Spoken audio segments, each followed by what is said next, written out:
Hello friends, आप सभी का स्वागत है फैक्ट क्लिकर के इस चैनल पर। एक बार फिर से इजराइल फिलिस्तीन का विवाद गहरा गया है, क्योंकि अब विश्व स्तर के तीन बड़े देश जिनका नाम नॉर्वे, आयरलैंड और स्पेन है, उन्होंने फिलिस्तीन के राष्ट्र की घोषणा को समर्थन दे दिया है। जी हाँ, हम सभी जानते हैं ये तीनों ही देश यूरोप में आते हैं और इनमें से एक कंट्री आपकी नॉर्डिक कंट्री है। हम जानते हैं कि फिलिस्तीन का विवाद वर्ष 1947 से लेकर अभी तक आपका जीवंत बना हुआ है और इसको लेकर अभी इजराइल में युद्ध भी चल रहा है। हम जानते हैं कि किस तरीके से 1947 में इजराइल का गठन एज अ जूइश स्टेट आपका किया गया था और उस समय से लेकर अब तक कई युद्ध हुए हैं और फिलिस्तीन की मांग जस की तस आपकी बनी हुई है।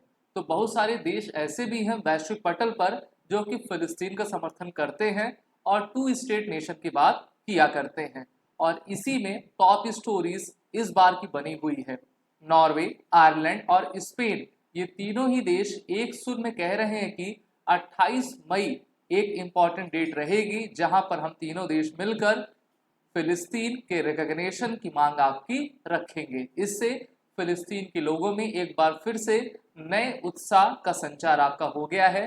वहीं पर इजराइल और अमेरिका को काफी धक्का मिल लगा है, क्योंकि ये तीनों ही देश यूनाइटेड स्टेट्स ऑफ अमेरिका के क्लोज एलाइज हैं और अब फिलिस्तीन स्टेट की जब ये मांग कर रहे हैं तो इनका जो डिप्लोमेटिक रिलेशन इजराइल से था अब वो काफी खराब हो गया है और इस पर बेंजामिन नेतन्याहू ने अपने तरफ से प्रतिक्रिया दी है। यहां पर आप देख पा रहे हो कि मेडिटेरियन सी है, मेडिटेरियन सी पर गाजा है जहां पर अभी आपका युद्ध चल रहा है और यह युद्ध की शुरुआत 7 अक्टूबर 2023 में आपकी इजराइल वर्सेस हमास के बीच में हुई थी। हमास में गाजा लोग रहते हैं और हमास का कहना है कि हमें पूरी तरीके से एक स्वतंत्र फिलिस्तीन देश चाहिए। तो ये कुछ इस प्रकार का नक्शा है जिसमें काफी बड़े बड़े परिवर्तन समय समय पर होते गए हैं। अभी हमने ये भी देखा कि किस प्रकार से ईरान के प्रेसिडेंट की दुर्घटना में आपकी मृत्यु हुई और उसका एलिगेशन एक प्रकार से इजराइल के ऊपर भी आपका दबे स्वर में लगाया जा रहा था। अभी पिछले महीने जो यूनाइटेड नेशन जनरल असेंबली में वोटिंग हुई थी उसमें भारत ने फिलिस्तीन के प्रस्ताव को अपने तरफ से समर्थन दिया और कुल 143 वोट फिलिस्तीन के आपके फेवर में पड़े हुए थे। वहीं पर अभी जो तीन देश फिलिस्तीन राष्ट्र का समर्थन कर रहे हैं इस पर बेंजामिन नेतन्याहू ने काफी कड़ी प्रतिक्रिया दे दी है, जिसमें कहा गया है कि यूरोपियन रिकॉग्निशन ऑफ अ फिलिस्तीन state is reward for terrorism, Israeli prime minister Netanyahu says. तो देखिए, इन्होंने कहा कि अगर आप फिलिस्तीन राष्ट्र के निर्माण की बात कहते हैं तो आप ये कह रहे हो कि आप आतंकवाद को पुरस्कृत कर रहे हो, क्योंकि जो फिलिस्तीन है वहां के लोग हैं उनका जिस प्रकार से कृत्य है वो आतंकवाद को बढ़ावा देता है। वहीं पर नॉर्वे के राष्ट्राध्यक्ष के द्वारा कहा गया है कि a two state solution is the only viable pathway to peace for both Israel and Palestine. At this critical juncture, our recognition comes in support of the work towards a comprehensive plan for regional peace। यानी कि जितने भी तीन देश हैं, Norway हो गए, Ireland हो गए, स्पेन हो गए, ये तीनों ही देश कह रहे हैं कि देखिए जो मिडिल ईस्ट में जिस प्रकार से न्यूसेंस क्रिएट हो रहा है, आपकी इकोनॉमी को धक्का पहुंच रहा है, दूसरा वर्ल्ड ऑर्डर प्रभावित हो रहा है, उसको देखते हुए हमको ये कहना होगा कि टू स्टेट नेशन को हमको इम्प्लीमेंट करना होगा। अब चलिए मैं आपको बताऊंगा कि यूनाइटेड नेशंस के द्वारा किसी देश को, किसी राज्य को किस प्रकार से यूनाइटेड नेशंस का परमानेंट सदस्य बनाया जाता है और उसका प्रोसेस क्या होता है। यूनाइटेड नेशंस का जो चार्टर 4 है उसमें ये कहा गया है कि membership in the United Nations is open to all other peace-loving states which accept the obligation contained in the present charter and in judgment of the organization are able to willing to carry out of these obligations। वहीं पर अगर किसी देश को देश बनना है, United nation में परमानेंट मेंबर बनना है, तो उनको 2/3 आपकी वोटिंग चाहिए यूनाइटेड नेशंस जनरल काउंसिल में। लेकिन उनका प्रस्ताव तभी जाएगा जब यूनाइटेड नेशन सिक्योरिटी काउंसिल उस प्रस्ताव को आपका पास करेगा। हम जानते हैं कि यूएनएससी में टोटल 15 देश होते हैं, 15 में से 5 परमानेंट होते हैं जिसको हम परमानेंट 5 कंट्रीज कहते हैं। 15 में से 9 वोट उनके फेवर में पड़ने चाहिए और परमानेंट 5 का ऐसा एक भी कंट्री नहीं होना चाहिए जिसके द्वारा उनके मेंबरशिप पर आपका वीटो लगाया जाए, तभी उनकी जो फाइल रहेगी वो यूनाइटेड नेशन जनरल असेंबली की तरफ आपकी जाएगी। अब बात करते हैं what is the current status of the Palestine at the United nation. अभी देखिए जो फिलिस्तीन है यूनाइटेड नेशंस में परमानेंट ऑब्जर्वर स्टेट की भूमिका आपका रखे हुआ है, ओके, लेकिन ये मेंबर स्टेट नहीं है। इसका मतलब ये होता है कि यूनाइटेड नेशन की जितनी भी प्रोसीडिंग्स होगी उसमें पैलेस्टाइन आपका उसमें भाग लेता है, लेकिन वोटिंग राइट उसको आपका नहीं दिया जाता है, सिर्फ वो प्रोसीडिंग्स में आपका आ सकता है। इसी प्रकार से होली सी वेटिकन सिटी का जो है एक प्रकार से रिप्रेजेंटेशन करता है और ये भी परमानेंट ऑब्जर्वर यूएनजीए में आपका बना हुआ है।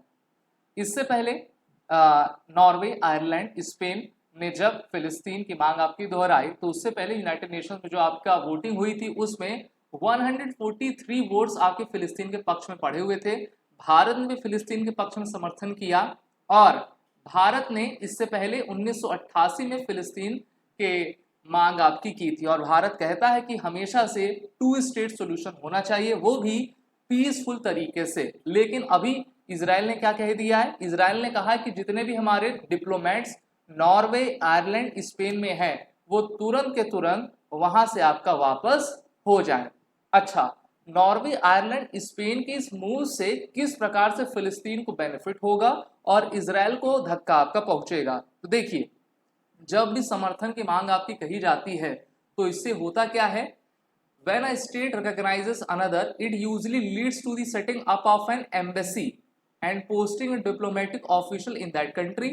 अब देखिए, जब ये अपनी मांग कर देंगे तो ये तीनों ही देश क्या करेंगे, एम्बेसी वहां पर खोलेंगे। कहां पर खोलेंगे, गाजा की तरफ आपका खोल देंगे, जिससे कि इजराइल को सबसे अधिक आपका समस्या हो जाएगी। The move mark a cleavage in the West backing of Israel in the Gaza war. तो इस कारण से इजराइल के द्वारा सबसे अधिक जो है इसका विरोध आपका किया जा रहा है।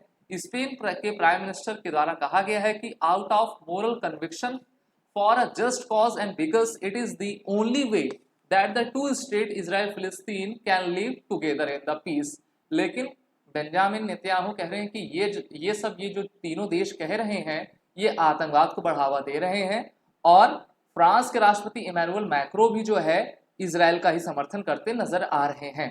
आपको याद होगा 2023 में जब यूनाइटेड नेशन जनरल असेंबली की संयुक्त महासभा की बैठक हुई थी तो वहां पर बेंजामिन नेतन्याहू ने न्यू मिडिल ईस्ट का नक्शा दिखाया था और उन्होंने कहा था कि किस प्रकार से इजराइल 1948 में था और अभी है, और अगर हमें किसी प्रकार से क्षति पहुंचाई जाएगी तो हम उसका खुलकर जवाब देंगे।